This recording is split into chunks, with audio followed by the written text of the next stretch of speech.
Live from below the poverty line. Thank you for another installing trip into your little video camera. Let me show you, we're going to do something a little different tonight.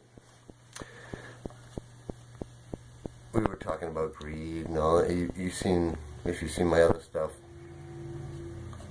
you better watch it if you haven't, to catch up to where we're going to be going right now. It's going to be a little strange, a little different.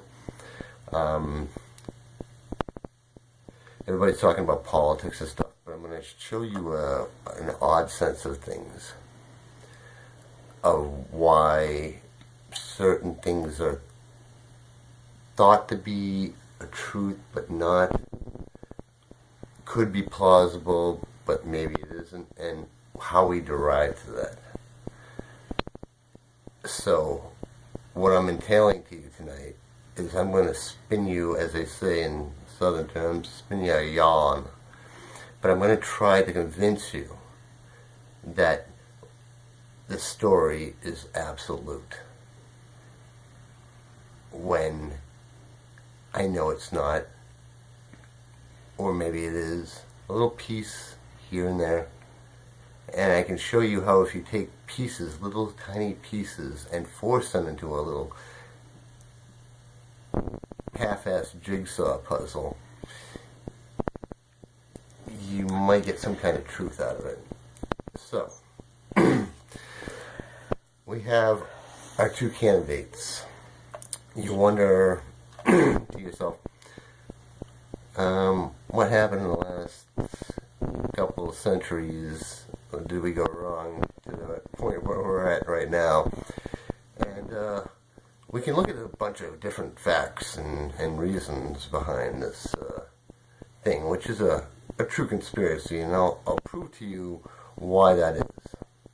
Wink, wink. You see, Hillary Clinton has spent her entire life in politics. And politics is a big time wash. Because in order, if you spend that much time in that system, it corrupts people to a very, very high level. Versus somebody who starts to and rises up to the top quickly, which we've seen in past presidents. So she's been in the system for quite a while. Gain point. This is where you have to know why Trump is in his place in this whole thing. It's intertwined in a much more elaborate system to literally defraud the American democratic system by manipulating things as if it was, let's say, reality show. So now they're literally at the point going, oh, these people have been dumbed down enough with all this medication and all this bullshit, and then fucking, if you're feeling depressed, take that, and everybody's walking around all, we can actually get to a point where we can say, hey, we're fucking you, right on TV. And everybody's like, oh, okay, not a big deal, right?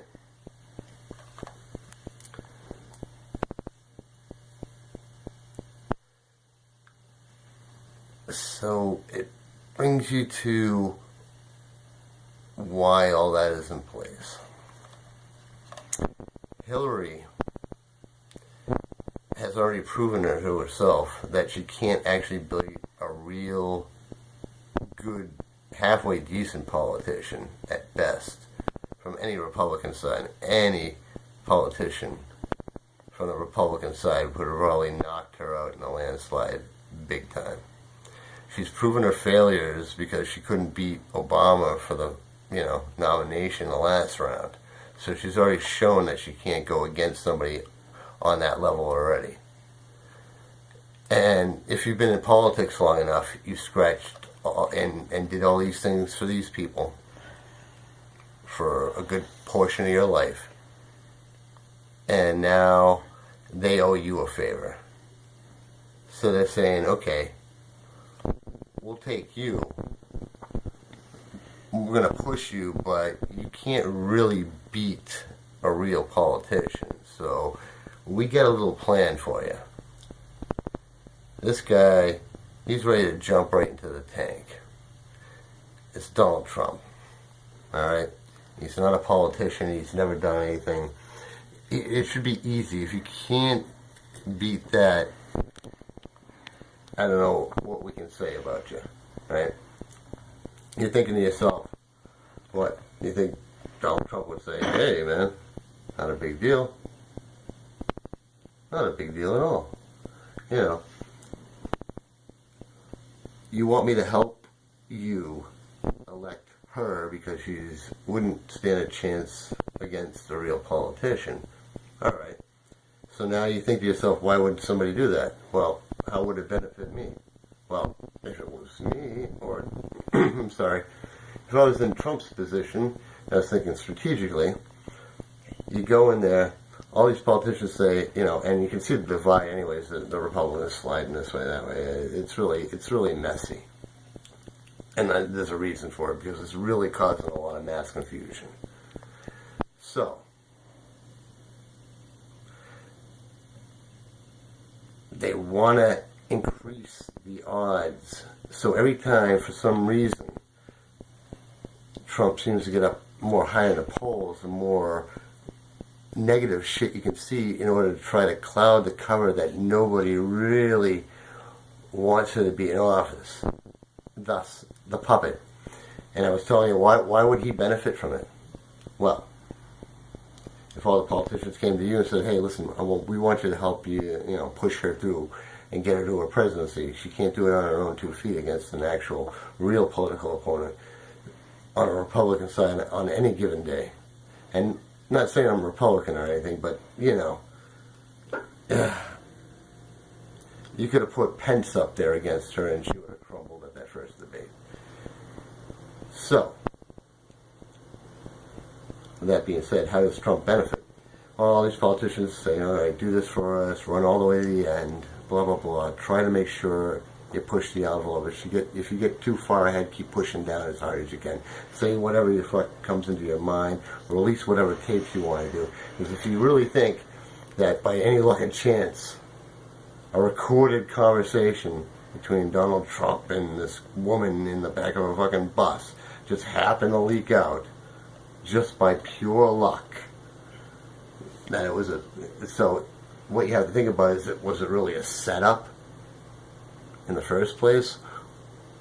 Plausible, highly doubtful. Man with that kind of money and that kind of security going on, nobody would be able to fucking plant that kind of evidence right then and there. No one would have been able to go into that trail without being thoroughly searched through Secret Service, because when you're a candidate for president, you get Secret Service automatically.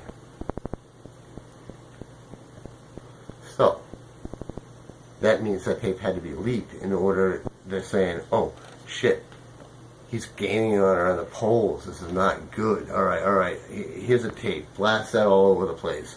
Let him slop it up a little bit with a, I'm sorry man, thing, bullshit crap, that knock the numbers down. Which is pretty fucked up if you think about that in itself. But we'll talk a little bit more on that in the second video of this series. So stay tuned. Live below.